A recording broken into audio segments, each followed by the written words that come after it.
A good Erev Yom Tov, everyone, as we learn at a very, very busy time for Klal Yisrael, right before the Yom Tov Sukkot. Don't forget to turn on your Sukkah light. Don't forget to take off the shlach. Don't forget to prepare your lulav and esrog. Don't forget to give tzedakah. It's a big day of tzedakah.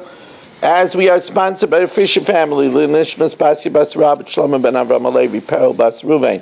We sponsored the Nishmas David ben Chaim, L'Refu Shalem for the Yomis Mechai Yaakov ben Bas Yaleah. For the Schus of Avram ben Yam ben Ishmael Malki Hudis and family, we're sponsored by Yoel Klugman and family for their Parnas Exut and Nachas for this new year, and L'Refu Shalem for Avigdoraya ben Rivka in the Bas Chaya Sarah. For Yitzchak ben Siyam Bedusha, Rivka Bas Shira Leah. Shmei ben Esther Fadl, Chana Bas Shoshabina, Yitzchak ben Siyam Bedusha, Meir ben Chaya Sarah. They should have a refuah shalema b'seich shayachei Yisrael. So we're up to Mishna Dalid in the 10th parak. So they took the omer, ketsaruha, they harvested it, unisanua b'kupais, and put it in baskets. Heviul azara, they brought it to the azara, and now they needed to toast it, that it should be koli. So they did it even while it was still in its chaff. They would singe it over the fire. By mitzvahs koli dibra Rameya. That's dipping Rameya. Chacham say no, they removed it first. With soft reed and soft cabbage stalks, they would beat it, and they would use only these soft materials, that the kernel shouldn't get crushed. And now to toast it, they put it into a copper pipe, and it was perforated. The fire should hold over all of it. Then they light it down in the azar to dry. The wind blew it and blew to dry it out. They put it in a mill of beans, and they extracted from it a tenth that was sifted with 13 sieves. Now, from the rest of it, Vashar Nipta was redeemed, and eaten by everyone. Of course, the rest of it is Chai Bachala, because it's regular Reishis Arisai Sechem, but a Potem and Amaisis, because from the time it was smoothed out, it still belonged to Hekdesh and never got a Chiyuv Amais. Rabbi Kiva disagrees.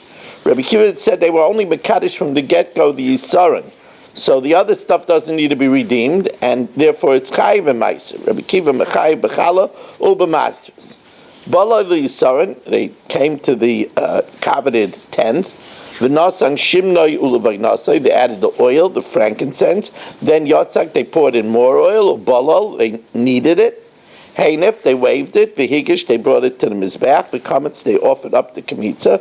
Vihikter, smoked it up, and the rest, which is kodesh kadashim, ba'ashar nechel kahanim, is eaten by the kahanim, male kahanim in the azara.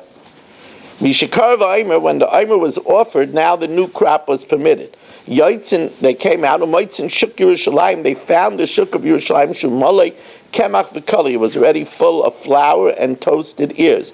They harvested it before the aymer was brought, and even ground it. Shaloi b'ritzayin chacham, the chacham really didn't like it, because they didn't like them to handle the new crop until it's permitted, you might come to eat it. But Rabbi Yehuda and the Chachamim were okay with it because they never decreed that you shouldn't harvest it. Now, Mishakar v'aymer, once the aymer was offered, Hoter HaChodesh miyad, the Chodesh is permitted immediately. V'arachaykim, those that were far away, that they didn't know at what time the aymer was brought on the 16th of Nisan, mutar mechatzais hayom lahalan, as the Mishna will say, it was mutar from chatzais and onward, because the kahanim are zrizanein, and they would never wait until after chatzais. Mishachar Beis Hamikdash, when the Beis Hamikdash was destroyed, Hiskid Rabbi Yochanan ben Zakkai sheyom henef kulayasa, the day of waving, the 16th, was completely forbidden. Now, really, Rabbi Yochanan ben Zakkai holds that it says ad etzem hayom hazeh, he holds ad bechlal, and therefore really it would have been permitted in the morning of the 16th.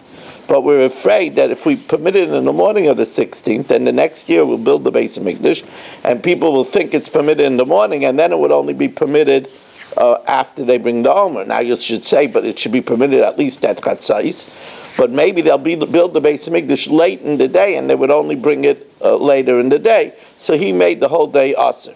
I'm Rabbi Yehuda.